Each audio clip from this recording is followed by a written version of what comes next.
লেবুর প্রধান পুষ্টি উপাদানগুলোর মধ্যে লেবু ভিটামিন সি, অ্যান্টিঅক্সিডেন্ট এবং খাদ্য আঁশ সমৃদ্ধ। এটি রোগ প্রতিরোধ ক্ষমতা বৃদ্ধি করে, হজমে সহায়তা করে, ওজন নিয়ন্ত্রণ করে, ত্বকের স্বাস্থ্য ভালো রাখে। লেবুতে প্রচুর পরিমাণে যেমন ভিটামিন সি থাকে, তেমনি লেবুতে ফ্ল্যাভোনয়েডস, ডি লিমোনেন এবং সাইট্রিক অ্যাসিডের মতো বিভিন্ন ধরনের অ্যান্টিঅক্সিডেন্ট থাকে।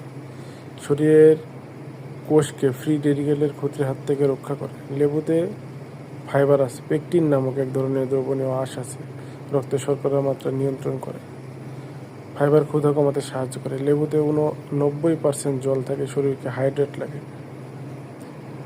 লেবুর সাইট্রিক অ্যাসিড মূত্রের পরিমাণ বাড়িয়ে দেয়, পিএইচ স্তর পরিবর্তন করে, কিডনিতে পাথর জমা বাধা দেয়। এটি উদ্ভিজ উৎস থেকে আয়রন শোষণে সহায়তা করে, রক্ত শূন্যতা প্রতিরোধে সহায়তা করে। লেবুর অ্যান্টিঅক্সিডেন্ট এবং ফাইবার রক্তচাপ নিয়ন্ত্রণে সাহায্য করে, হৃদরোগের ঝুঁকি কমায়। লেবুর সর্বোচ্চ পুষ্টি পেতে শুধু রস না খেয়ে শ্বাস সহ পুরা লেবু খেয়ে ফেললে সবচেয়ে বেশি পুষ্টি পাওয়া যাবে।